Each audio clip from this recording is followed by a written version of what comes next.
అయితే ఇది కాస్త ఒక అల్పపీడనం కింద ఏర్పడే అవకాశం అయితే ఎక్కువ కనిపిస్తుంది. దీని ప్రభావం వల్ల రాగల ఈరోజు రేపు ఎల్లుండ కూడా తెలంగాణ రాష్ట్రంలో కొన్ని పర్టికులర్గా ఈ యొక్క దక్షిణ జిల్లాలకు ఉన్నటువంటి తెలంగాణ భూభాగంలో ఉన్నటువంటి జిల్లాలకు భారీ వర్ష సూచనలు అయితే ఇవ్వడం జరిగింది.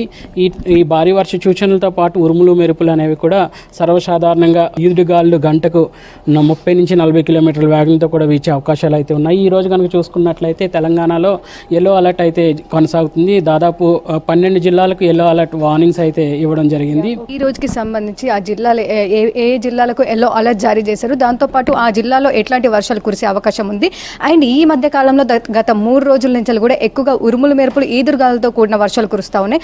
అలాంటి ఎఫెక్ట్ ఈ రోజు ఉండనుందా? ప్రస్తుతం కనుక చూసుకున్నట్లయితే దక్షిణ జిల్లాలకు ఉన్నటువంటి 4 జిల్లాలు ముఖ్యంగా చూసుకున్నట్లయితే మహబూబ్ నగర్, వనపర్తి, జోగులాంబ, గద్వాల్, నాగర్ కర్నూల్ ఈ 4 జిల్లాలకు కూడా భారీ వర్ష